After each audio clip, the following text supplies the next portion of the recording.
So yeah, great to be with everybody. I'm very excited. There's a lot of things to share in the collective. I've been hearing different people's stories in the circle and excited for them to share what's happening for them and through them and with them.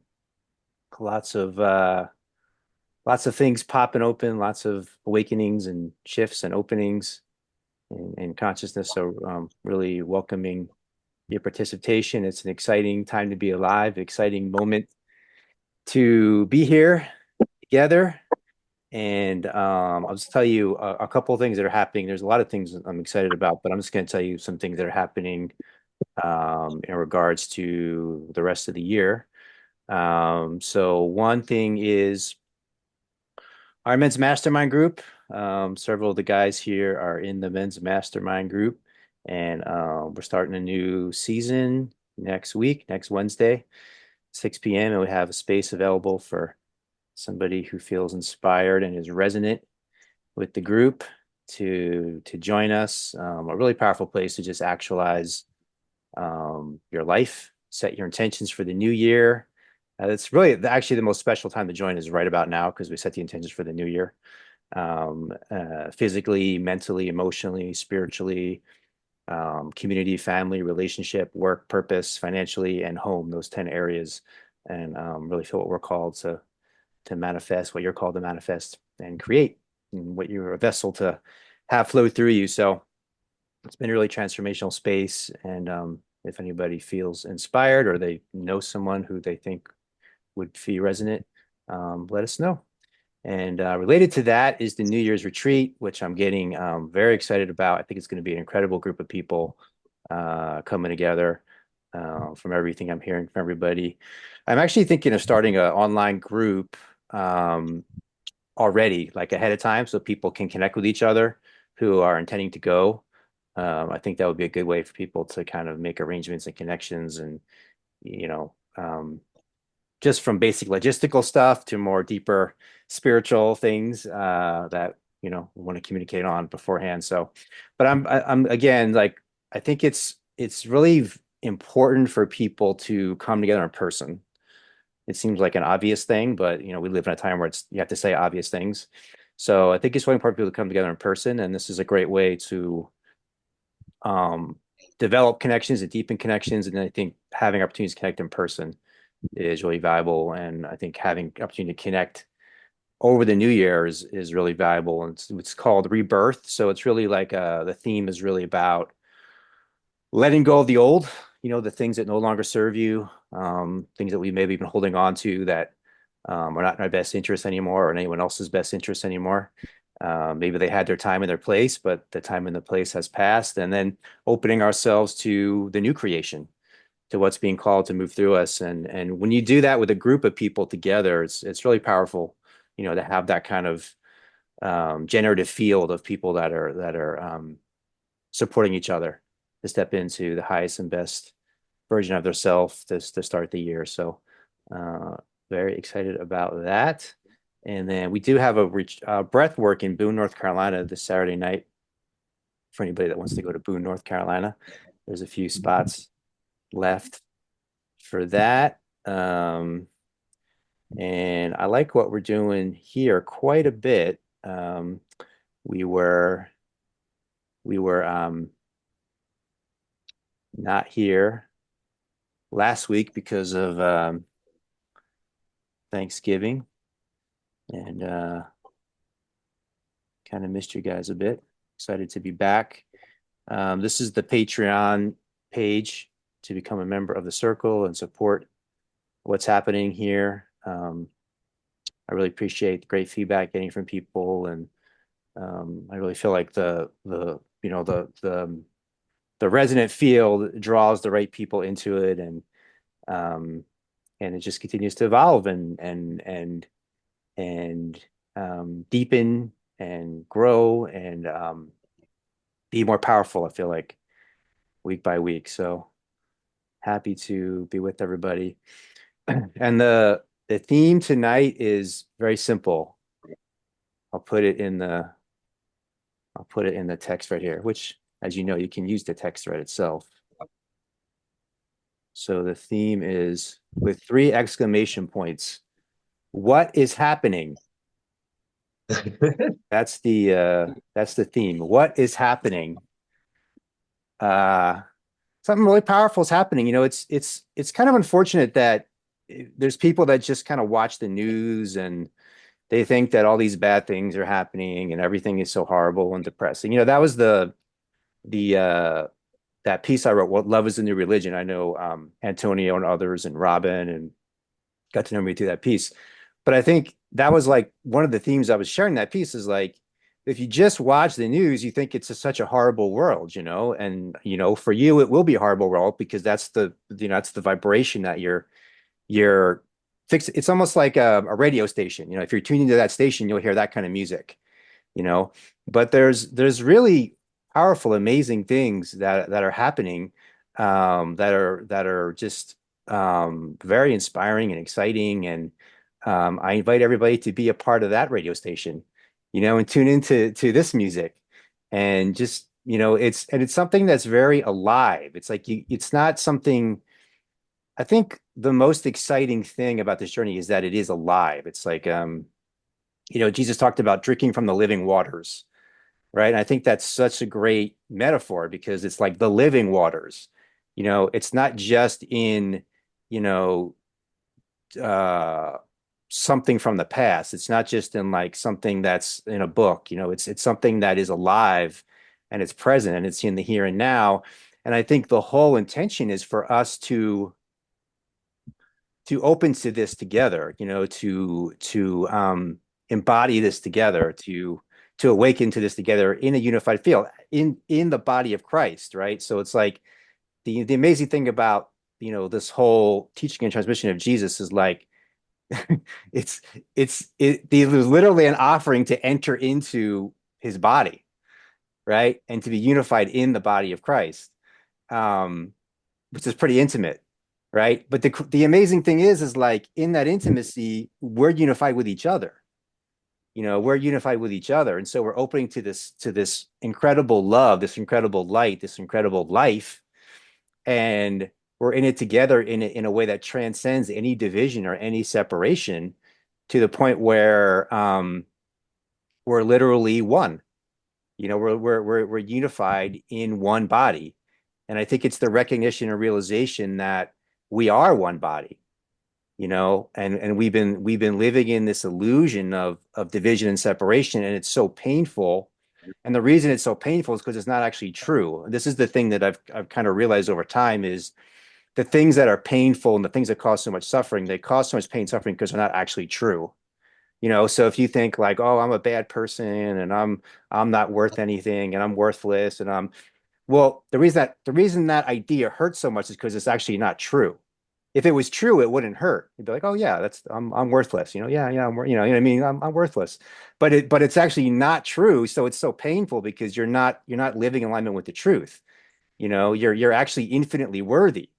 You're a divine, you're an expression of the divine, you're an expression of God, you're a vessel for God's um love and light to flow through you and to see that expression in others and see that in the relationship with others.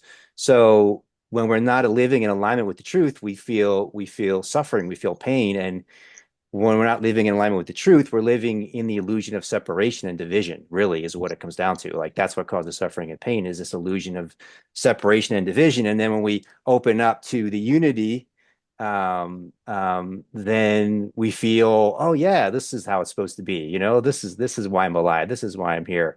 And I think we start with ourselves. We have so many different separate. We tend to have so many different separate components of ourselves. So we're not whole in ourselves. So it's opening up to this union within ourselves and embracing these all the parts of ourselves, so that they're in a synergy together, and they're in a harmonious relationship together.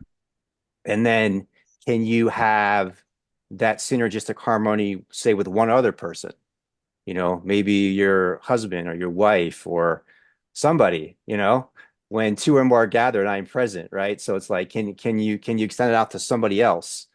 And then can you extend that out to three people and four people and five people and 10 people and 20 people, and more.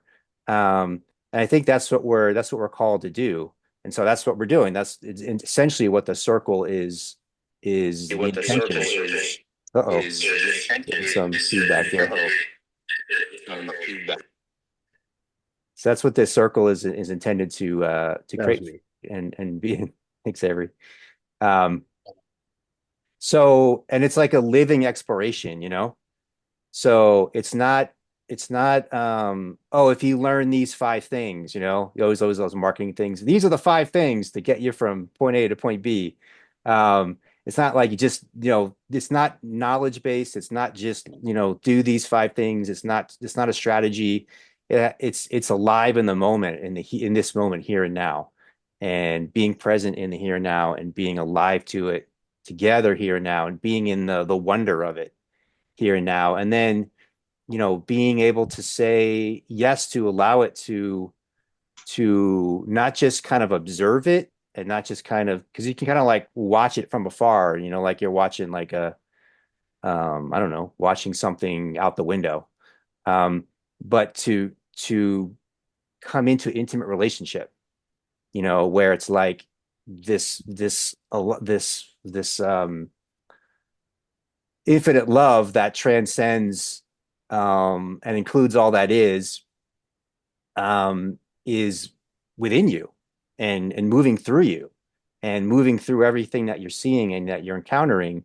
And that doesn't mean that you're not going to feel different emotions or you're not, it's the human and the divine as one.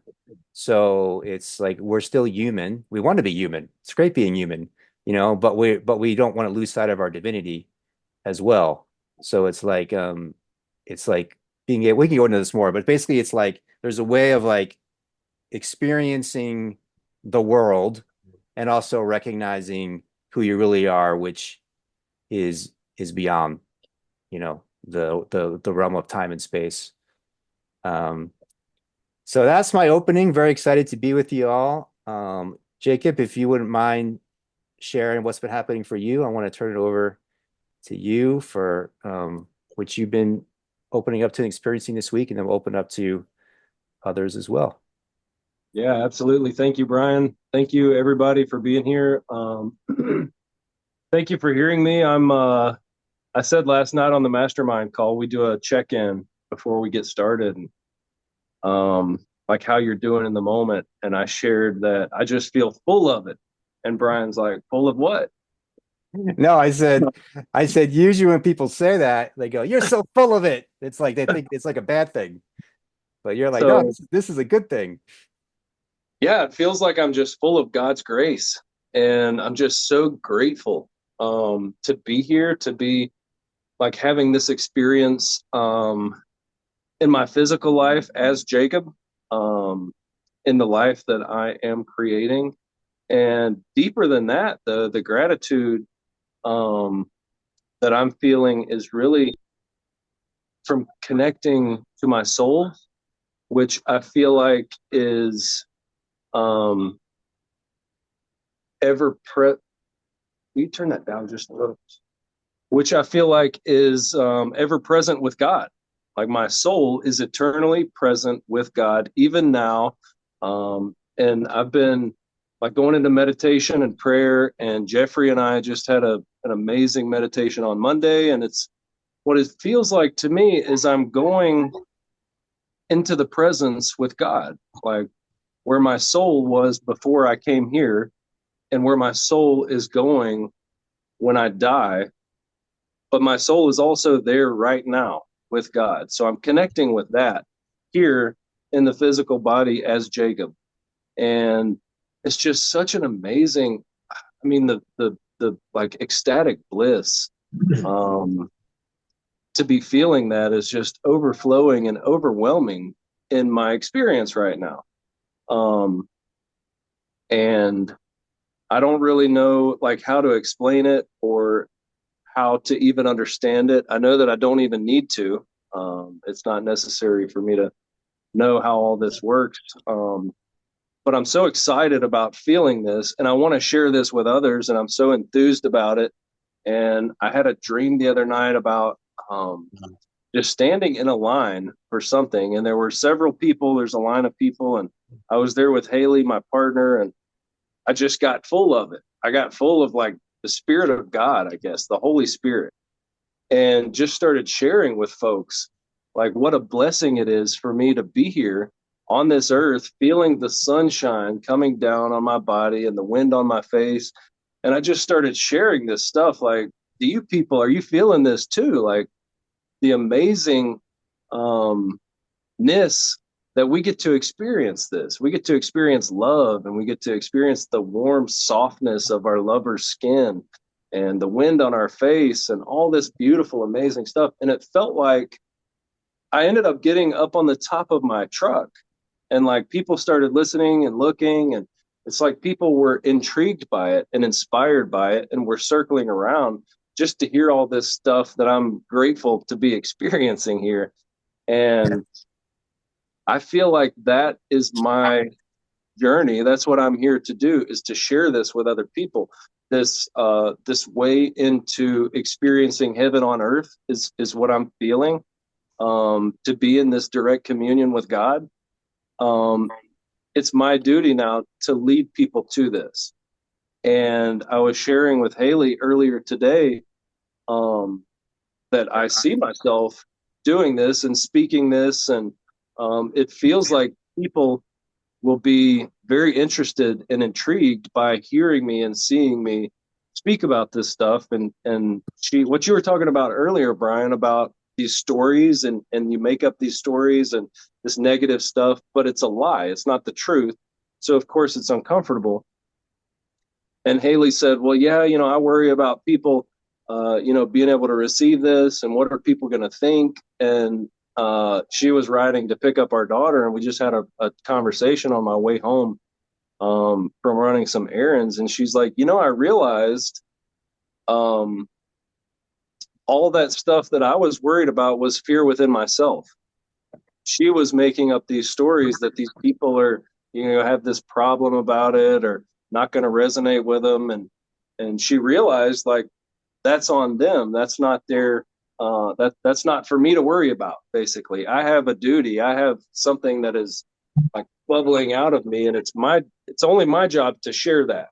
It's not my job. It's not for me to worry about how the other person takes it or perceives it. And um, anyways, I've gotten a couple opportunities to share this with other folks. I was talking to the receptionist at my chiropractor um, right before this, and kind of just she she said something about how I look at peace.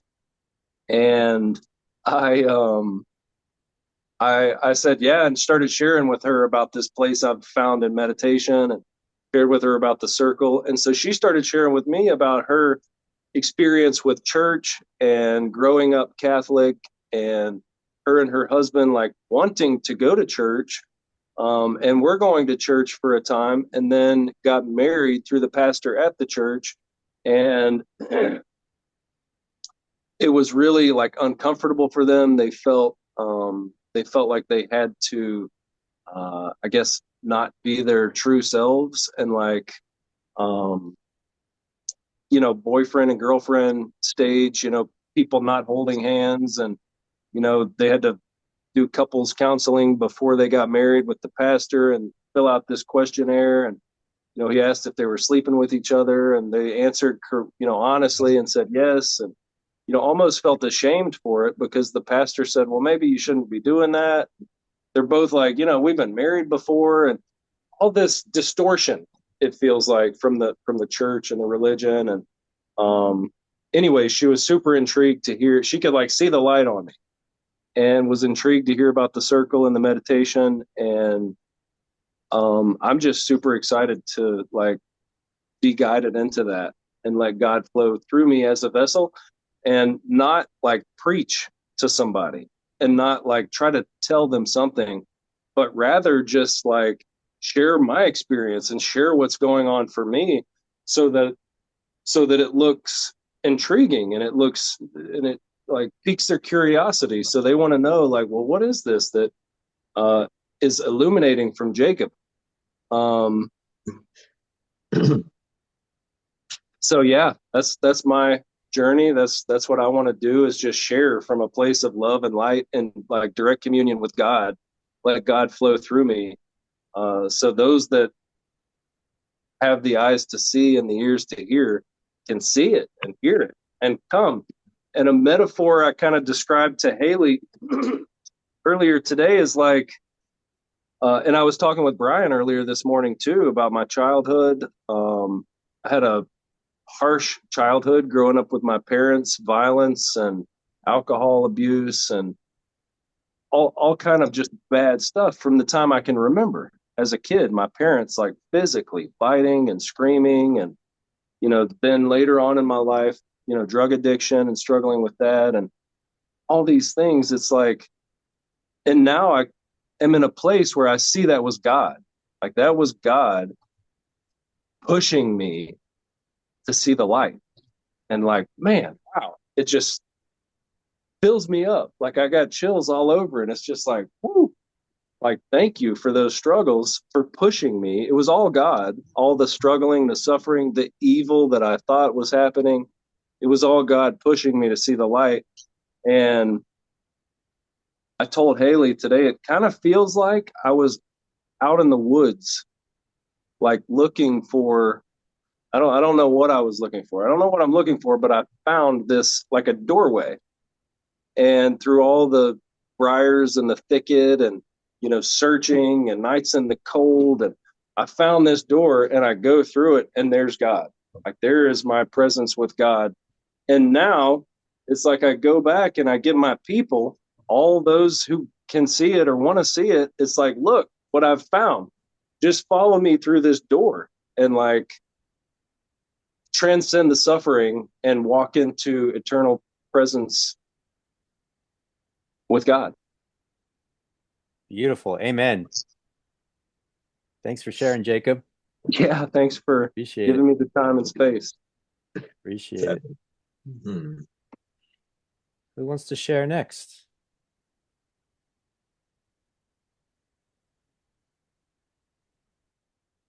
Tough act to follow, I know, but you can just be yourself.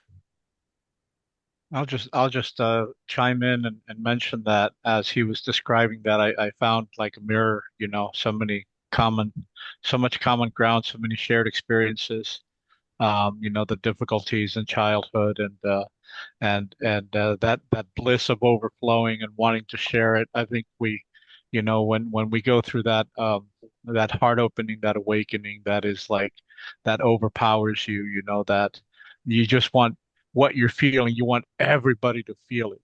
I remember, I mean, I had a massive awakening, in 92, 93, and I remember that feeling when he was describing it, it brought it all back, like, just your heart bursting open, big time, and just your deepest desire is like you want everybody to feel this. Is like if I could share, if everybody could feel this, if I could, like you just said, that desire to share, that desire Mhm. to, you know, because we know it in that second, we know when that's happening that if we could somehow get everybody to feel this, that's it. War would be over, and we'd be, but it's really hard. I mean, I remember at the time I went through the um kind of like this euphoria of faith, and I declared myself like, I was 23. I was really young and didn't have a lot of uh tools. I kind of declared myself a new apostle, and I went out and I wanted to, do that. And I just hit up against a wall in many ways. And just like you said, it's not about preaching, because that's what I tried to do in my euphoria of faith when I was 23. I went out and I was like, "Hear me! I bring you the word of God." And a lot of people were like, "Fuck you." They don't want to hear it in that way. They don't want to hear this preaching. People are tired of preaching. But what you said is about just sharing our experience and getting into that overflowing, and let that overflowing of the love from within, let that do the work just in sharing. And that's the proper way. And the other thing is, not going out and preaching. It came to a point for me where, I got to the point. I actually had a friend of mine come to me back then and say, it's a great thing that this is happening to you, that it's your moment. And, he said, but listen, they didn't listen to him, right? And it was him. I mean, they nailed him. They nailed him on a tree. They're not going to listen to you. So I remember praying and saying, okay, fine. I'm not going to go out and convince the masses. I'm not going to. So just put him in front of me. And whenever I prayed, and ever since then, that's what, you know, people come into my life that need to hear this. And I could feel it. I could feel that Holy Spirit, that divinity, when somebody needs to hear a message, I get into that, bubbly, overflowing mode. And I'll tell you, it's happened so much. I've had people come to me like, remember 3 years ago when we met at that, that the cacao ceremony, and you tell me, and that changed my, I don't even remember, but so we become these, like you just said, they call it, the Native Americans call it the hollow bone, to be a clear channel, to let divinity, move aside all of the personal desires, all of the ego, let divinity flow, and we become these instruments. And that's part of this shared mission we all have. I know it. I don't believe it. I know it for a fact. That's what many of us are here to do. We are becoming these instruments, these tools for the divine to work through. That's part of our shared mission. So I was right there with you, and also about the difficult, childhood. I exactly the same. The violence, the alcohol, the all of that, and but those are the springboards, the hardest, most painful things in our lives, which we set up for ourselves, by the way. When we take full responsibility of these things and stop blaming situations, stop blaming everything, when we become fully responsible and we release, everybody from blame. And those are the springboards. If we're able to heal that trauma and work through that, and for me with my dad, that's how it was. He was a violent drunk, and he beat the first 6 years of my life were literally hell. And it was interesting because um, we had a rough thing. I'll just share this really quickly because it's along those lines. Very rough childhood, and he kept drinking up into my teen years. We had a big confrontation. He tried to hit me. After many years, I was already like 17, and I was playing football and wrestling, so I was like, and he got drunk one afternoon and tried to hit me. And 17 years of rage wound up in when, and I knocked his butt out. I knocked him down. I walked out and stopped talking to him for 2 years. And that was the trigger for him to finally, go get help. That act of me punching him out and knocking him on his butt finally caused him enough pain to seek help. And then he went into AA and he finally stopped drinking. And so after a couple of years, he came looking for me, asking, for forgiveness, which I did, and we started a relationship again. And so at first I forgave him, it's very important, but forgiveness is only the first step. And this is the part I wanted to share because this was like at around 19, 20 years old. He came to me after 2 years of not talking and asked me to, he asked for forgiveness, and I forgave him, and we started.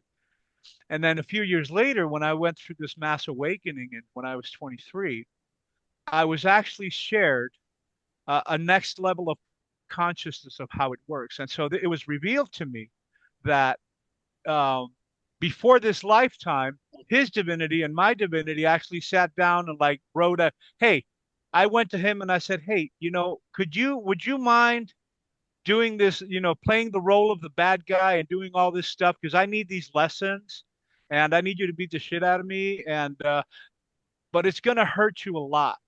I mean, so when I understood the sacrifice that he went through, what he, out of love, he actually agreed to put himself in this extremely painful position for this lifetime so that we could both share these lessons. When I understood the sacrifice his soul made for his lifetime, his human lifetime here, that he volunteered to go through all of that pain so that I could. When I understood that, I released him from blame. And let me tell you, when I released him from blame, the weight came off of me. That's when I realized that forgiveness, it is important, but it's only a first step, because forgiveness is still kind of like done from a kind of an ego, like, oh, you hurt me, so I forgive you. And so there's still this, and when we still blame and like, okay, yeah, you hurt me. No, I asked for that. We had a common agreement, and you actually volunteered out of love to go through all of this humongously painful experience so that I could benefit, and it was all out of love. And I release when I release from blame. So that's for me. That's where I'm at. I don't. Forgiveness is okay. Forgiveness is an initial step, but the next step is releasing from blame, and then the weight comes off of you. So anyway, I just wanted to throw that in there because it went along the lines of what Beautiful. Jacob was saying. Beautiful, Antonio. Thank you. A lot of great stuff in there. Thanks for sharing more of your story as well. Okay, who's next? Who's inspired to share next? You can also you're welcome to ask a question or um, just whatever you're hearing to bring forward. I'll go. Okay, Robin. It's like it's so ditto what Jacob said a lot.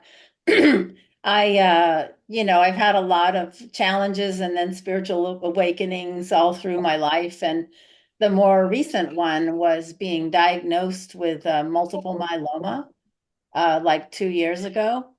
And last winter was especially dark for me because I was, even though the doctor said, well, you may not die from this for quite a while, I went into this, it's the end thing, and got very depressed. And it seemed like winter was so horrible and bleak. But to make a long story short, I came out of that with help from, both physical and spiritual help. But now the end result is I think a lot about what we used to talk about in the Secret Glow. Who am I really? And I just like that vision of like my real identity, like Jacob said, soul, his it's already there. It's infinite. It's beaming bright crystal light. It's forever. It's perfect. And that's who I really am. And there's this little thread that comes down to this experience of being on Earth or in this human body, and that's an experience I'm having, but it's not me, and there's not even two of us. There's Hmm. really just the me, and I'm it's really being helpful because I'm identifying myself more consistently with that that spiritual truth of myself. And so I'm not looking at what seems to be or how I might feel or anything, because it's like no matter what, regardless of any picture or sensation, that is the only truth. And it's just so freeing. And, and then also, seeing other people in that light, that no matter what part we're playing, and we have these stories that we pick out of nowhere and we keep repeating them, and we think it's ours, that we have this certain thing, this certain personality or certain limitations, and we've been massaging it in our little rock in our pocket for so long. We think it's actually true when it's not. Nothing, none of it is. And anyway, that's just very freeing. And so I totally relate to what Jacob said, and it's awesome. It's really, It is yeah, awesome. Thank you. Thank you, Robin, for that. Another great share. thank you. Okay, who's next? I'll go, Brian. Hey, Jeff. Yeah. So I obviously can relate a lot with Jacob. I think we're pretty similar in a lot of struggles that we've been through. And I've been having similar experiences, maybe not at that level that he's at, but definitely where I feel super connected. And so for me personally, where I'm at, it started with just getting in the stillness, actually at your place, on my personal retreat and being in stillness for 2.5, 3 days, whatever it was.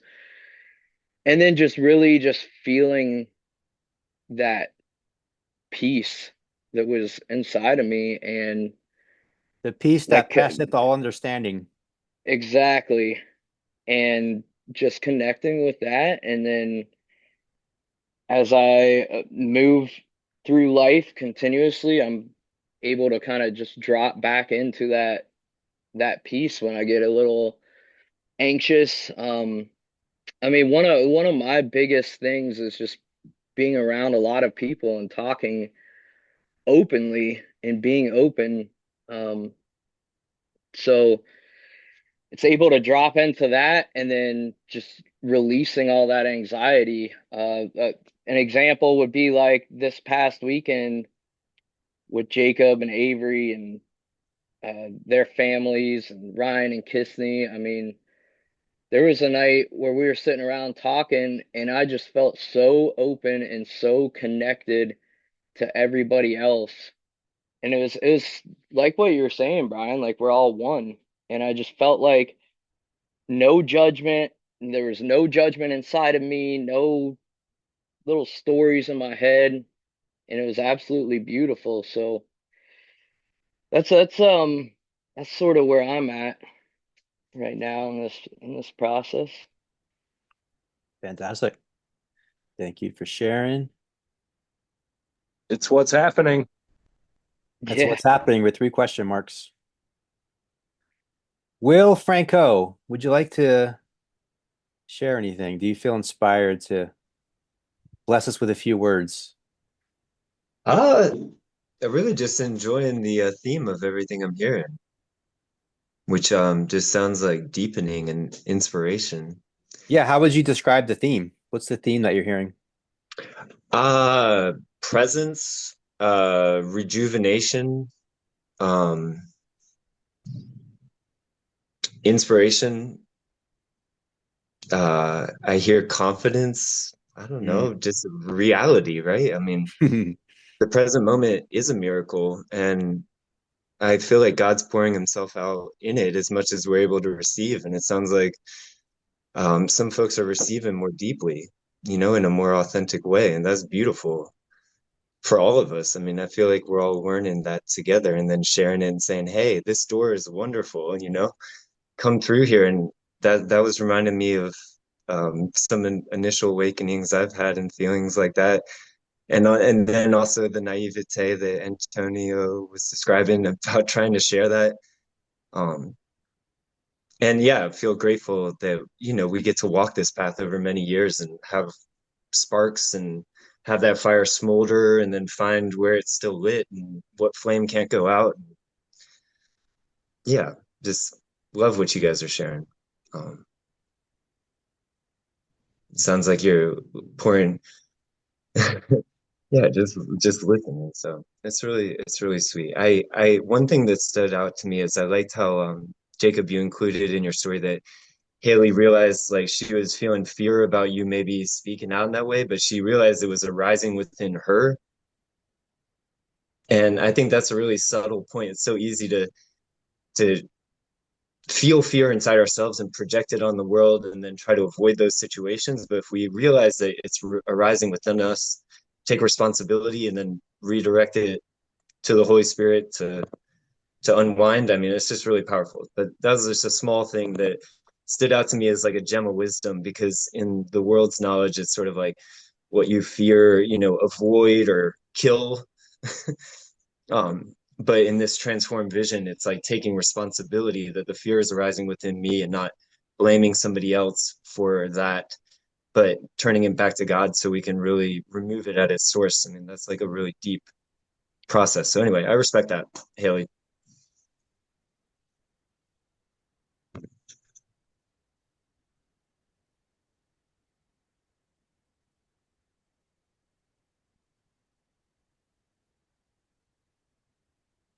somebody was I got a comment from somebody who listened to the last circle, and they were like, I really like, she said, I really like the spaces of silence between when people talk. Uh, so that was a really good confirmation that, because that's obviously not normal and normal, like, um, things that people listen to, but to have the natural space. Um, so much of this is really just being, um,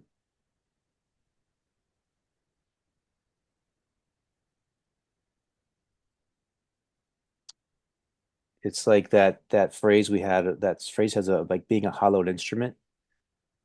So much of this is like letting go of all your preconceptions, of all your ideas of the way it's supposed to be or not supposed to be, and just be a humble, open vessel for God to flow through you. Jeff, like as far as like talking in groups and stuff, you can actually just literally ask as a prayer. I'm not saying you necessarily have to do this all the time, but if it feels like it's like a bigger moment, um, like God, what should I say right now? You know, speak through me. Let me be the vessel for you, you know? And I think that it's like what Will said, God's pouring himself as much as we're able to receive. It's like that, like imagine you have like the most intelligent, wise, loving, miraculous presence that there is in existence. That's the creator of all things, and you're not bothering to ask for for advice or support or what to do. It doesn't make any sense at all. It's really literally like crazy, like it's insane. Now a lot of people don't realize that's a they don't. And we talked about this before. I'm going to go over this whole part again, but I just want to say you don't have if you want to call it something different than God, it's something that's beyond words, right? So just want to make that clear. But I like the word God, so that's the word I use. But people don't have that connection with God or don't know there is a God, then okay, then they can't access that infinite wisdom and knowledge and guidance and truth. But I think everybody here does know on some level that exists and that's accessible at all times. So it's like, why don't you ask? Why don't you ask? Why don't you like just what's the problem? You know what I mean? Like it's like there's kind of like we're forgetting that's always available to us, and we get into the ego and we think that we don't need that kind of support. We don't need that kind of help, and then things crash and burn, and then it's like, oh my gosh, everything's horrible. Oh yeah, I forgot that I forgot about God. Uh, so it's like the more you can remember that like that infinite intelligence is accessible, and you can just ask, and then the answer will come. Now I think, like you were saying, Jeff, also I think to be able to hear the answer, it does require like a certain level of inner stillness, inner silence inside, like kind of emptying out all the gook, so to speak, because if there's too much clutter in there, you can't hear. Well, that's the trick. That's the trick is discerning the true voice of that divine Sure. guidance from from the other screaming voices in there. Yep. Yep. Yeah, no, I agree. But I think being able to ask is the starting point. Because if you don't even ask, then how are you supposed to know? So even being able to ask that question, like, you know, um, guide me in the truth in this moment, and I'm open and here and available, wanting to receive, that truth. So, just setting the intention to develop that relationship and and uh and developing that line of communication. And I think then in a group is really where it's at, and really so powerful. Like, just being here tonight. I was trying to think of how to put it in words, like, the word like contagious, but that has like a negative connotation, obviously. So then I was thinking of like a fire, which actually is a metaphor in the New Testament, right? Of like the fire spreading, the fire in the heart spreading, and it's like you can just feel that, where it's like there's an aliveness and there's a presence, and then it spreads. And talking with Jacob earlier today, and he was making a really good point of like, you can't really teach this. You can't really teach it. Um, but there's a way that you can share that's deeper. It's an aliveness that someone can feel. And it's like a fire, and it spreads, and it's like, I got it. Now I spread it to you, you got it. Now I spread it to you, you got it. I spread it to you, you got it. And then we're all just on fire. And we're like deepening in the truth more and more and more. And it's like, it's in our hearts, and the luminosity is shining, the big glow is shining, the super glow is shining. And it's like, oh, this is it, this is what it's all about. And then the mind comes in and like, but what is it?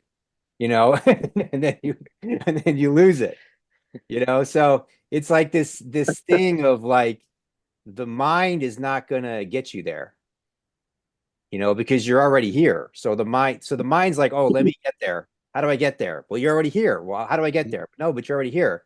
So it's like when the mind like just opens, and the heart opens, and the body opens, and then we are available for the living waters to just flow through us, and shine out. And I feel like that's what's happening tonight. And I think that's what it's all about. It's like it's an experiential transmission, that we just deepen in more and more together, and just deepen in like it's like unified field, where we're transcending the the illusion of separation, which keeps us separate not only from each other, but from God, from the source of creation. I want to bring up a point, Brian. So the retreat at your house back at the middle of the month, I think it was November 16th. Yep. I experienced in our like free meditation time out in the yard, I experienced all right, it came to me that that I want to know sometimes too much, wanting to know too hard. And it came to me that I don't need to know. You don't need to know.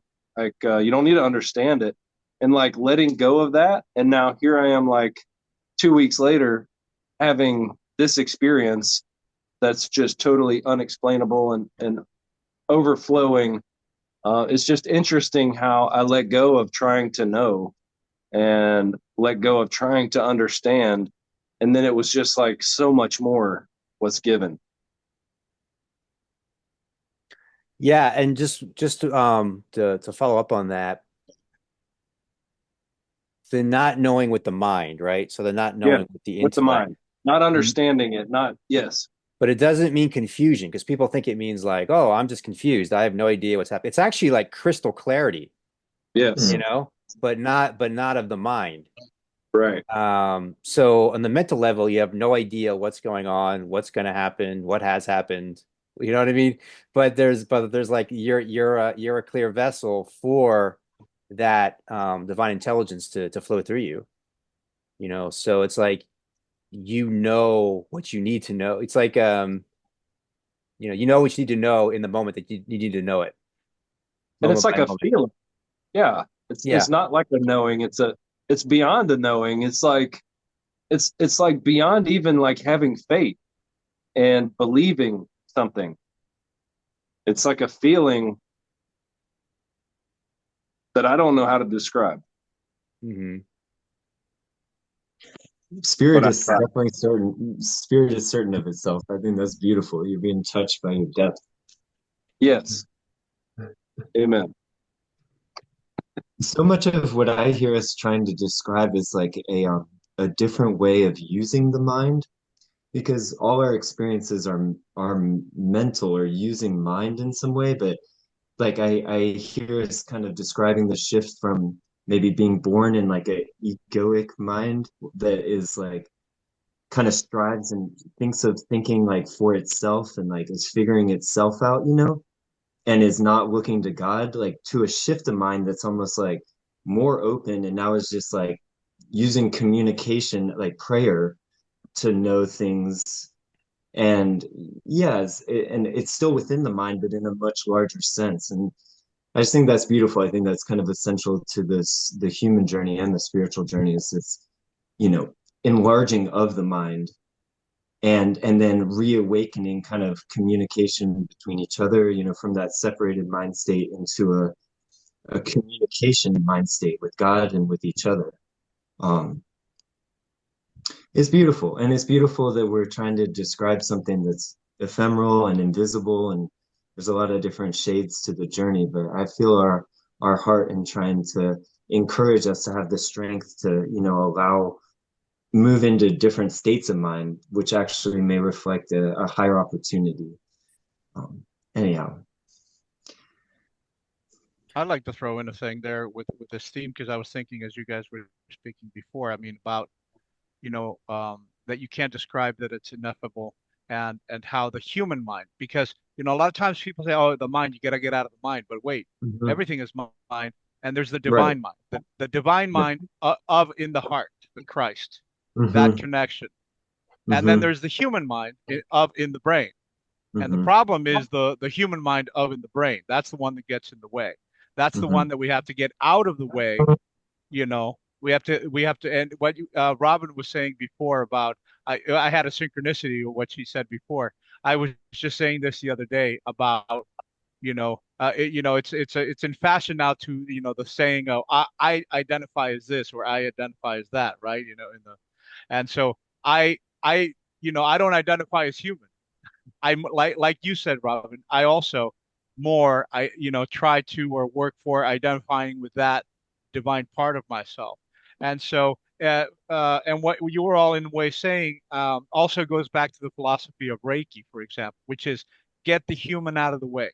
Get the human out of the way, and Hmm. that's getting out of the head, getting out of the human mind, and letting the divine flow. Because the biggest obstacle is, the human mind. And I just wanted to touch upon what you said on at the beginning, Brian, about dealing with this world. And this is how I see it. The I am, um, you know, the I, we all have this I on the outside, this temporary external persona, Brian, Will, and on the inside is the am, which is, in my opinion, that's actually the true name of God. There is no I. The I's are all of these, temporary external expressions of the am, because the am inside of me is the same am inside of you, is the same am inside of the trees and the omniscient, omnipresent, holy and divine source of all creation and creation. There is only, and that's the oneness, that one single unified consciousness that expresses itself in all of these temporary exterior things with amnesia here in the realm of the relative. And so when we're able to get that human mind out of the way and get the I, and then only the am remains. And when the am is able to come forth from the inside out, and that's what Jeff was saying. When we feel that oneness, we're all vibrating in that am. We've all set aside our eyes, no judgments, no stories, get that human mind out of the way, and just let the am flow.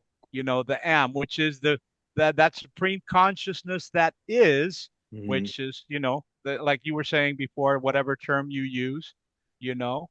And so, yeah, that's the heart. That is the Christ. We The could also heart, call it the being. well, yeah, yeah. No, we can't. Well, being, I mean, there's so many beings, right? There's so, Because the am is something that's ever present. M is the I am, or the am, the AM, right? Is like it's present. It's never not here, right? well, the am is all there is. Yeah. So And all, being, so you could say being is all there. I'm just saying, to me right, that word right. is interchangeable. Yeah. and that's the other thing. It goes back to the mind and what Jacob was saying before. It's about, you know, that that human mind is that one that has that ego mind, the temporary human mind that has that program of, oh, I need to understand this, and it's like, no, reprogram that. I don't need to understand. Just you have to reprogram and release that need. I Just just thought of a good like almost rhyme. I don't need to understand. I am. What do you think? You guys like that one? Woo!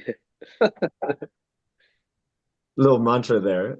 Yeah, yeah. would be a That's fun a one. And great, so that's a yeah. great piece of wisdom. It might be essential. It's like essential to give up our typical way of knowing to receive a deeper way of knowing, you know? Yeah. Well, it's all the wisdom and all the knowledge is already within us in that divine space. Lately I've been going, for example, if a little bit of Hindu, throw a little Hindu philosophy. The Hindus say Sat Chitananda. We are, you know, eternal, divine, all-knowing, made in love. Sat Chitananda. So within us, within that divine self, that divine connection that Robin was saying, that we're always connected, that soul, that divine self is never left home.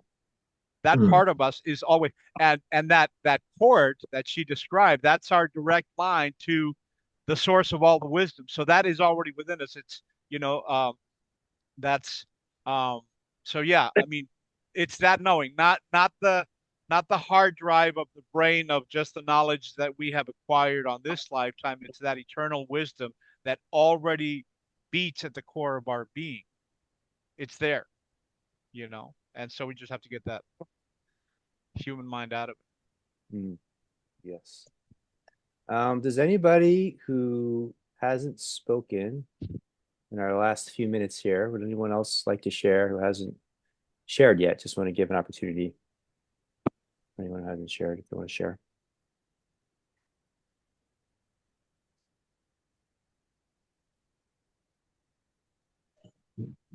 Brian, I think I'd like to speak up if I may.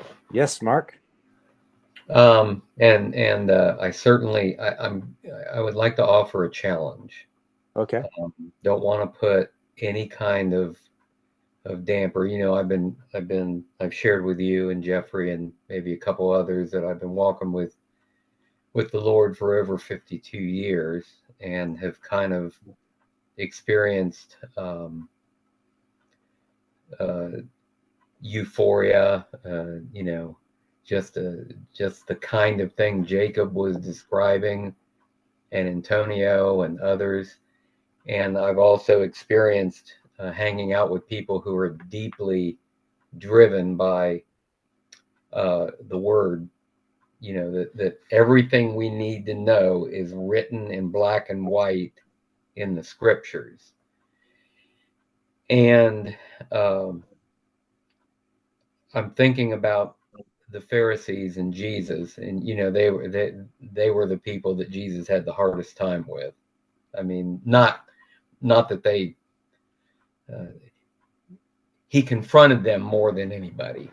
And at one point he said to them, "You do err because you know neither the scriptures nor the power of God."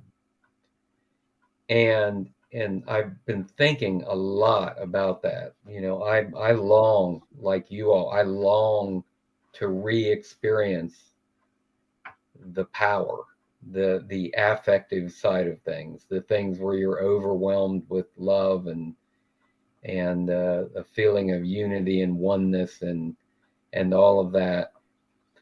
And yet I do have a concern when Jesus mentioned, that I would call that in his confrontation of the Pharisees, the power of God. I long for that. But he also said it's important to know what's written and what's revealed as well, so that it's bounded. And I guess I'm as I think, okay, Mark, where's the warning in this? There was a pastor here in Central Ohio. There was a TV station not far from here. It was 24 hours a day Christian teaching. And this guy was so well respected. Everybody in the whole central Ohio area knew him because he was such a powerful preacher, and he was on several hours a day. He ran the radio station. And eventually the radio station shut down and he became a pastor of a church, and there were like 400 or 500 people in this church, and it was a really active and moving church. And he developed a relationship with the church secretary. They said she was a prophetess. And she came to him and said, "The Lord told me in a vision that you and I were meant to be together." And of course, they were both married to other people at the time. Long story short, they left everything and ran off together, and I've not been able to find him. So, you know, they both felt so in touch and tuned, and they felt like the God was telling them that they were meant to be together, and they abandoned all their commitments, all of what they saw in scripture, and they ran off together and did untold amount of damage. And so my concern is that there's got to be I love what I'm hearing from. I love to hear what you're saying, Jacob and Jeffrey and Brian and Anthony, everybody, Robin. But where is the danger? Is there danger, and where is the danger? And the story I just told about the pastor and his secretary, do you recognize that as a danger? And how can we crave for these kinds of experiences and yet, you know, keep them bounded so that we don't do damage? You may know that there's TV preachers that go up to people and they say, "God told me you're supposed to give me $1,000," and things like that. You know, where are the boundaries in there, and how can we find those boundaries and yet still maintain this alive, love-filled, enthusiastic relationship? Yeah, good question. Thanks for sharing. So I think there's a lot of different ways to frame it. Haley put the word discernment in here, which I think is a good word. You can frame it, I think, different ways. Like you could say the ego or God, or obviously people use term, the dark forces or the devil, or these different things, right? But Antonio made the point of like there's a lot of different voices inside us, and we need to really learn what is that true guidance from within. And I certainly think scriptures, books, the spiritual texts can people, because people have been there before us, right? So we can certainly learn from the people that came before us. We can learn from the texts that came before us, for sure. I know I have. And that can help us to refine that discernment and be able to listen. And we do learn through trial and error. So sometimes you may think you're listening to God and you're like, oh, that actually wasn't that actually wasn't what I thought it was at all, and then I made a real mess of things. And I think that's where the teaching of forgiveness comes in, and it's like, well, try again. And stay on the path and until you're able to really hone in. But I do think that the guidance is it's a place of love for all beings, right? So it's not merely a selfish love. So I think that would be one key discernment of like, if it's just all about you, and like, because then you're in that separation then again. So I think that's one way of discerning, is like, this is a love that's for all beings, for the whole, for everybody. And doing our best to listen to what that is. And there's kind of like basic, obvious things like don't steal from people, Sure. don't beat people up, this kind of stuff. But then there's more things that like that are unique to you and unique to me, and they're unique to the moment. And it's not always easy to know like what am I supposed to do in this situation? I actually thought I'm just gonna throw this out there. It's a little provocative, but I was intrigued by that story that Antonio shared of where he punched his father, and that created this like opening and the forgiveness and the breakthrough, and it's like that wouldn't be the instant that we think we would, but there are things like that where you're surprised. I don't know if you would say that's was your divine guidance or not, but I can say there are things like that where it's like you're surprised what you're hearing to do in the moment. Like one of the examples we talked about, a couple weeks back was, the famous situation where Jesus overthrows the tables in the back Right. of the church, and like there's these things where it seems, let's say, unconventional, you know, but Mhm. it's like this is what you're hearing to do in the moment. And I think that's what we're interested in, is like that kind of mystical connection where we're in that union with God where we can really hear, moment by moment, what the guidance is for us.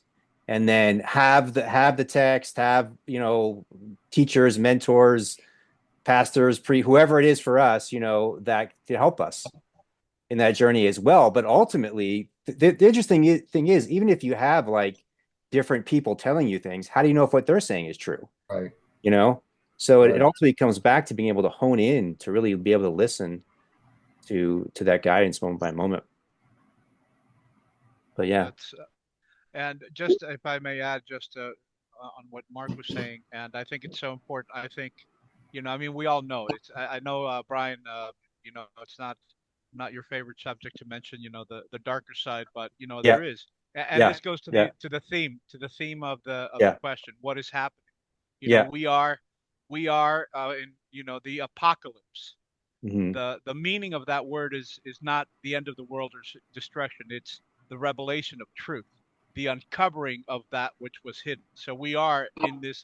If you look at, there's a really great video by this Randall Karsten that talks about the big clock, the precession of the equinoxes. We are at the end of this 26,000 year cycle where, you know, his many years of research have shown this, the big cycles, one spin of our entire solar system in the galaxy and one of the galaxy. And so he lays out this clock, this big clock, where at these intersections throughout the millions of years of history of our planet, when we hit these intersections of this big clock of the precession of the equinoxes, there's these big changes. He's documented, over the last 500,000 years, he's documented like 16 events, like big scale events like flood, and he's documented it like geographically. It's not just spiritual. I mean, it's there, the physical evidence of these big earth changes, 16 over the last 500,000 years, and they fall on these lines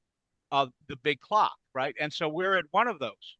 We are at one of these, places, and the scripture talks about all of the false prophet at the ends of time. So, there is, we know that there's a lot of false prophets within church, within spirituality. There's been a lot of bad actors who have, usurped. They have pretended to be benevolent. They have used the word. They have used religion. They have used spirituality. There is a long list of imposters, in religion, in spirituality, in the awakening movement, in the new age, this fluffy woo woo, there's all kinds of charlatans out there, and so the key, this discernment, you know, uh, again, this goes back to, if you look for answers outside, gurus, preachers, teachers, I believe the main message here is that we have to develop that connection to our divine. That is, for me, that is the only place that I try to search for answers, is my own divinity, my own internal,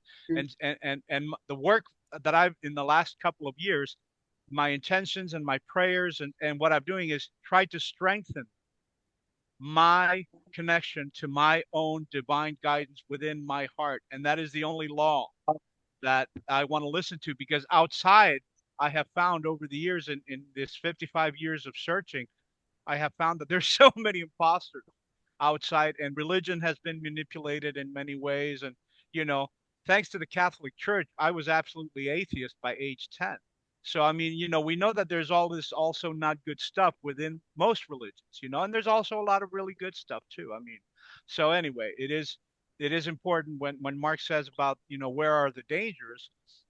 I think it's important to be aware that there are quite a few, and there are quite a few, wolves dressed in sheep's clothing in many of our religious organizations and spiritual groups, and there's a lot of imposters. And then if you want to get, like really way out in the tangent, I mean, the alien, the negative alien ET agenda and all of that. There's quite a bit of that out there, and I mean, there's a lot of that. So yeah, it is very important what Kelly said, Kinsey Kelly, whoever wrote, and I mentioned it before, the discernment. That's right now. That's like the key, and so learning to develop that, uh, trusting, strengthening the connection to your own divine heart, your own connection to your own inner Christ, to the cosmic Christ, to the Mhm. Christ. And that, for me, that is like paramount. That is like the Mhm. most important thing, is Yeah. learning to strengthen that connection and discern it from the rest Yeah. of the noise. Yeah, 100%. And that's why you correctly say I don't tend to focus on the demonic forces. They definitely exist. Um, but I find that on my journey, the more that I deepen with God, the more that I'm protected, you could say. Um, Absolutely. and it's not Absolutely. it's not in my personal experience. So that's a whole, we can do a whole thing on this next time. But it's like I do find that there's people that are so focused on the demonic forces that the demonic forces are entering them more fully and more deeply because they're fixated. It's like Well, what you put your yeah, attention on grows, where you know. your attention grows, energy flows. So And by all means, Mhm. and I absolutely agree with the fact yeah, that we are, when we focus on the positive, when we focus on the love, when we focus on the divine, and speak of it and share it, and put all our energy into that, that by itself creates this, and field of it's like protection. it burns away the Absolutely. all the illusions and the false lights, shall we say. Yeah. Well, here's the thing. Once, if you're in the zone, like we were talking about before, when you're in that flowing, and when Hmm. you're letting that, that divine energy flow from within you, you're vibrating at such a high rate that the low vibrations, they can't get near you. They don't That's like it. love. They Yeah. don't. It's love is the greatest, divine love is the greatest protection that we have, And so, yeah. Yeah, Amen. and if I'm being divinely guided and like in this divine communion with God, I feel like I'm not going to want to make a like a selfish like Yeah. lustful or I'm not going to want to do harm to other people. I'm not going to want to do things that are going to make my life harder or make other people's lives worse or harder. I feel like I'm going to want to do the exact opposite of that and then show up like as Christ would or as God would. I had this conversation, I think in the mastermind not too long ago, that the deeper connection that I feel with Christ and God, the better that I want to do. Like the better that I want to show up towards people, even when they're showing up to me in not a very nice way. I just want to emit like Christ's love and show up in a better way. Beautifully said. It makes me think of Brother Andrew, I think, or Brother Lawrence, Oh yeah. Practice of the Presence of God. And in reading him, he focused. He made it his focus to be 100% of the time Yeah. in a conversation with God. Yeah. And there were times that he stumbled, and he admitted it, and he made it, he made it clear that then something was broken. And he said, I didn't need to uh, agonize over it and grovel and everything else. I just confess it and say, I'm sorry, God, I messed up, and then I'm right back into the presence again. Yeah. And again, I think you're right, Jacob, that and Jeffrey has referenced it in our conversations, that the way to break the power of evil and sin is to be in in the presence Hmm. all the time, because you don't want anything else. You don't want to break that. So yay and amen to that. Amen. Amen. Yeah. And Can we one more thing, Brian? Can we transcend that? Can we transcend those mistakes that this pastor in Central Ohio made? Like maybe he was living a devoted life and in communion with God, and then like slipped up and did this thing. Is there a way to transcend that slip up? Can we stay in direct connection and guidance with God and not make the sin, I think not it's a make the I think mistake? it's a living exploration. Like if I say yes or no, like, does it really matter what Yeah. I say? Like I think Right. is it possible? Yeah, I think it's possible. But Right. it's like, it's like moment by moment and just being able to be that open, clear, receptive channel moment by moment. And also my personal feeling is like if we slip up, which we probably will, it's okay. It's like we don't have to we're trying our best, hopefully. If we're trying our best and we make a mistake, which sin is to miss the mark, then just try again, and keep trying till you hit the bullseye. Yeah, And I because think yeah, sometimes God, like we were talking about our childhoods that were Mhm. chaotic and all that. Sometimes God uses experiences like that, maybe with that pastor. Maybe people were putting a lot of their faith in a human Mm-hmm. and his example. And sometimes we need to have that shaken up and realize, hey, people, Well, that's not the place to put your faith. And maybe that was Mm. something meant to be. And who knows what it was like for him, going on, I think there's a couple of things, Robin, that are valuable for me. Like first off, just to finish that one point is like we talk a lot about forgiveness, but I think what I've learned in like the coaching that I've done is like the self-forgiveness is actually the most important forgiveness that people have the hardest time with. yeah. So people are really beating themselves up for the things they've done wrong in their lives. And I think we think about forgiving other people, but starting with forgiving ourselves is really opens us up to, feeling that we're worthy of receiving God's love. Because so many Mhm. people don't even feel they're worthy because they think they're such a bad person.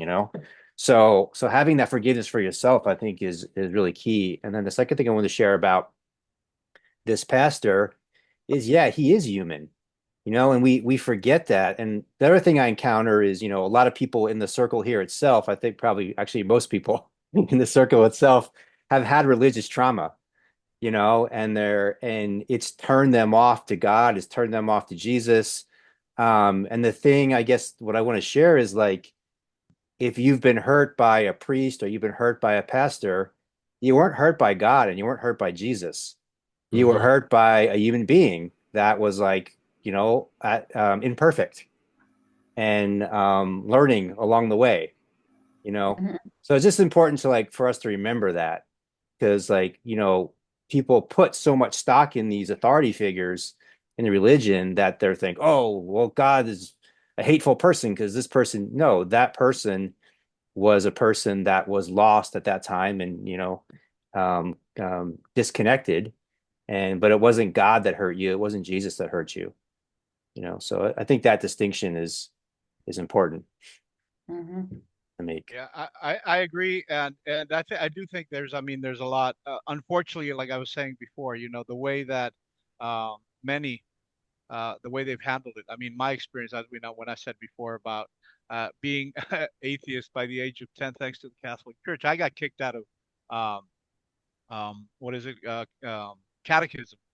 I had when the preacher started saying that, because they're all the father, right? I mean, it's this impersonation. It's how they've manipulated uh, the use of religion, how they've manipulated the use of the word to gain power over people or to gain control. And so that's here in Mexico, this hardcore Roman Catholicism version of, I'm the father, I'm the representative of God, and if you don't obey me, God's going to punish you to hell forever. That was the idea that we were getting as 7 or 8 year old kids, and and that actually also is actually part of God's divine plan for us to work through that, to actually work through that.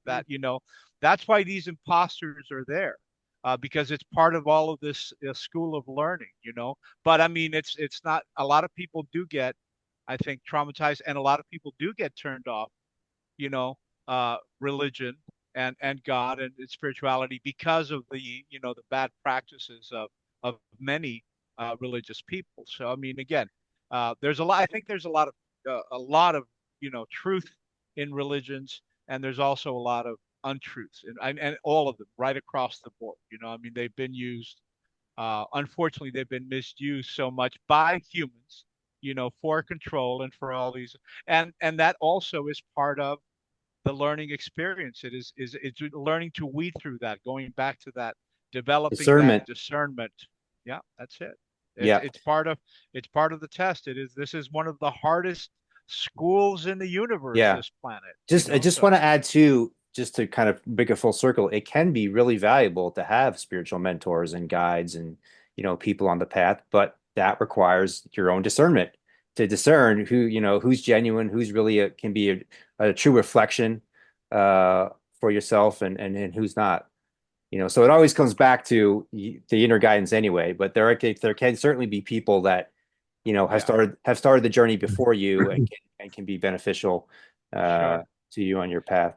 There are many, many, many, many wonderful, wonderful, loving people within all religions that are actually doing the good work, and there are the others. I think in all religions, you can't just pinpoint one and say, this one's good, this one's bad. I think all of them have that. Sincere, honest, heart-led people who are intending to do good and working with their own divinity for the highest good of whoever is, they're leading or they're teaching. All religions have, sincerely good people. And then there's, I think all religions also have the others, the ones that use the religion for, selfish or evil purposes. I think all religions across the board have that. So discerning for sure, and again, I mean, I'll shut up now, because I can Well, just I'm sure go glad we're on here with and each on other. and on. All right, we're gonna wrap it up. Appreciate y'all.